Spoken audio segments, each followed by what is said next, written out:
ठीक है, तो ये था हमारा प्रॉपर्टी 1। प्रॉपर्टी में मैंने क्या बोला, let A B a square matrix of order N, then A into adjoint A is equal to determinant A into I N is equal to adjoint A into A. उसका ये proof दे रखा है, जो भी मैंने प्रूफ किया ना, ये प्रूफ दे रखा है। अब इसको तुम देखोगे तो तुम्हें समझ में आ जाएगा। तो ये हमारा भी पेज क्लियर हो गया। ठीक है, अब ये वही सेम प्रूफ दे रखा है, यहाँ से यहाँ तक इंपॉर्टेंट है, मैंने यहाँ पे लिख रखा है। अब आ जाओ इसमें डिडक्शन में। डिडक्शन एक्चुअली क्या है, मैंने 2 डिडक्शन लिख रखा है। डिडक्शन 1 में क्या बोला, if A is a singular matrix, अगर हमारे पास ए सिंगुलर मैट्रिक्स है तो उसका डिटर्मिनेंट 0 होगा। तो इसी में क्या करो कि इस डिटर्मिनेंट ए को 0 कर दो, तो यहाँ पे क्या आ जाएगा, नल मैट्रिक्स। तो हमारे पास प्रॉपर्टी क्या हो जाएगा, A into adjoint A is equal to adjoint A into A is equal to null. ठीक है, तो भी हमें क्या मिला, A into adjoint A is equal to adjoint A into A equal ही मिला। कहने का क्या मतलब है कि हमारे पास कोई भी मैट्रिक्स हो, एनी स्क्वायर मैट्रिक्स ए हो, A into adjoint A is equal to adjoint A into A हमेशा इक्वल मिलेगा। ठीक है ऐसे ये प्रॉपर्टी, मतलब ये डिडक्शन कराने की जरूरत नहीं थी। क्यों नहीं जरूरत थी, बिकॉज जो हमने यहाँ पे प्रूफ किया है ना, यहाँ पे देखो बच्चे, जो हमने प्रूफ किया है ना इसको, ये जो हमने थ्योरम प्रूफ किया है, इसमें हमने कहीं भी यूज नहीं किया है कि ए मैट्रिक्स है क्या, सिंगुलर मैट्रिक्स है, नॉन सिंगुलर मैट्रिक्स है, कहीं भी तो इसको यूज नहीं किया है। इसका मतलब क्या है कि ये जो प्रूफ है, this proof is valid for both singular matrix as well as non singular matrix. अगर मैं कहीं प्रूफ यूज करता ना, या मैं डिटर्मिनेंट ए से डिवाइड करता, तब जब डिवाइड करता तो मैं क्या बोलता कि ए हमारा क्या है, नॉन सिंगुलर है। अगर ए सिंगुलर हो जाता तब तो डिटर्मिनेंट ए से डिवाइड नहीं कर पाते, बिकॉज डिटर्मिनेंट ए से तब डिवाइड करते, तब तो इसका क्या मतलब हो जाता, 0 से डिवाइड करना। तो हमने कोई डिवाइड तो नहीं किया ना डिटर्मिनेंट से। इस प्रॉपर्टी को प्रूफ करने के लिए हमने तो किसी डिटर्मिनेंट वैल्यू से नहीं डिवाइड किया है। ठीक है, तो इसको अलग एज ए डिडक्शन बनाने की जरूरत नहीं थी, फिर भी मैंने लिख दिया है, कंफ्यूज मत होना।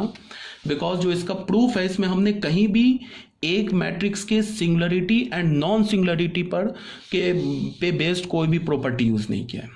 ठीक है ना, जैसे हमने क्या किया, ए मैट्रिक्स उठाया, कोई भी जनरल मैट्रिक्स उठाया और ये प्रूफ कर दिया, तो ये प्रूफ हो गया ना हर एक मैट्रिक्स के लिए, चाहे वो सिंगुलर हो चाहे वो नॉन सिंगुलर हो। ठीक है, मेरी बात समझ में आ रही होगी। तो ये था हमारा डिडक्शन 1, क्लियर होना चाहिए, कोई प्रॉब्लम नहीं है। तो यही बात यहाँ पे लिखी हुई है, A into adjoint A is equal to adjoint A into A is equal to determinant of A into I N is valid for both singular as well as non singular matrix. ये singular matrix and non singular matrix दोनों के लिए valid है। ठीक है, बहुत बोल दिया। अब आ जाओ बच्चे पेज नंबर 105 पर।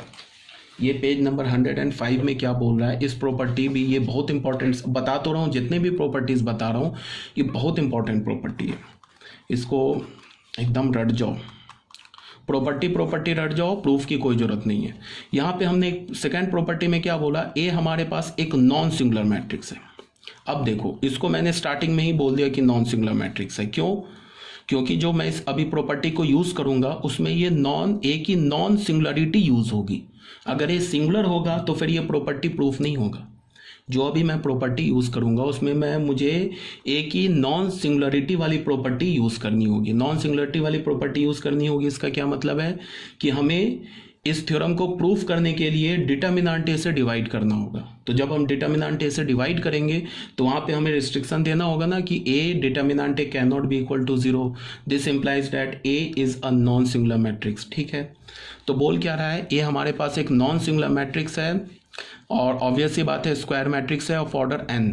देन क्या बोला कि अगर ए नॉन सिंगुलर मैट्रिक्स है n ऑर्डर का, तो उस ए मैट्रिक्स का जो एडजॉइंट होगा उसका जो डिटर्मिनेंट होगा वो किसके इक्वल होगा, determinant of A to the power n-1। n क्या है, ऑर्डर ऑफ मैट्रिक्स ए।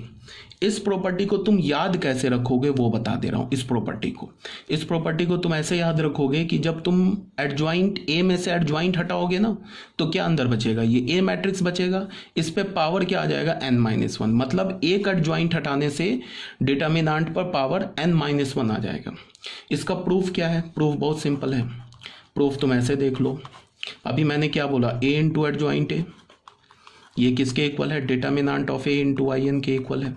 अब यहाँ पे क्या है कि ये एक लेफ्ट हैंड साइड में मैट्रिक्स है, ए भी मैट्रिक्स है, एडजॉइंट ए भी मैट्रिक्स है, तो दो मैट्रिक्स को मल्टीप्लाई करोगे तो मैट्रिक्स मिलेगा। तो यहाँ भी एक मैट्रिक्स लिखा हुआ है, ये किस फॉर्म का लिखा हुआ है, ये के इंटू ए टाइप का लिखा हुआ है। के का काम कौन कर रहा है, डिटर्मिनेंट है, ये स्केलर का काम कर रहा है, ये एक आइडेंटिटी मैट्रिक्स है, ठीक है। तो अब अगर दो मैट्रिक्स इक्वल है तो उसका डिटर्मिनेंट भी इक्वल होगा, बट अगर किसी दो मैट्रिक्स का डिटर्मिनेंट इक्वल है तो वो दो मैट्रिक्स इक्वल हो भी सकते हैं, नहीं भी हो सकते हैं। मतलब क्या है कि अगर ए बी के इक्वल है, मैट्रिक्स ए मैट्रिक्स बी के इक्वल है, तो फॉर श्योर शॉर्ट उसका डिटर्मिनेंट इक्वल होगा। बट इसका मतलब है कि ए इज इक्वल टू बी, इसको तो इम्प्लाई करेगा, ये तो ट्रू है, बट यहाँ से यहाँ इसको इम्प्लाई नहीं करेगा। ये बात समझ में आनी चाहिए आपको, ठीक है। ये ऑलरेडी बता रखा है मैंने, ए इंटू एडजॉइंट है, ये तो हमारा फर्स्ट प्रॉपर्टी था। अब मैंने क्या किया, दोनों साइड एडजॉइंट ले, ये डिटर्मिनेंट ले लिया, तो ए इंटू एडजॉइंट है क्या मिल गया हमें, determinant of determinant A into I N, ठीक है। इसमें हमने कौन सी प्रॉपर्टी लगा दी, ये ए मैट्रिक्स का काम कर रहा है, ये बी मैट्रिक्स का काम कर रहा है, तो ए इंटू बी मैट्रिक्स का determinant is equal to determinant of A into determinant of B. तो यहाँ पे क्या हो गया, ये हो गया determinant of A into determinant of B, का मतलब डिटर्मिनेंट ऑफ एडजॉइंट ए। अब इसमें क्या लगेगा बच्चे, ये स्केलर के की तरह काम कर रहा है, जो डिटर्मिनेंट है ना ये के की तरह काम कर रहा है, तो ये क्या लिखा, के इंटू ए, ऐसे मैंने बताया ना, determinant of K into A, ये किसके इक्वल होगा, K to the power N into determinant of A. ये एन क्या है, ए मैट्रिक्स का ऑर्डर है, तो यहाँ पे के का काम क्या कर रहा है, डिटर्मिनेंट ए। तो अगर तुमने डिटर्मिनेंट ए को इस डिटर्मिनेंट से बाहर निकाला तो इस पर पावर क्या आ जाएगा, एन। क्यों आ जाएगा, बिकॉज ए मैट्रिक्स का ऑर्डर एन है। यहाँ क्या बच जाएगा, determinant of identity matrix. Clear है।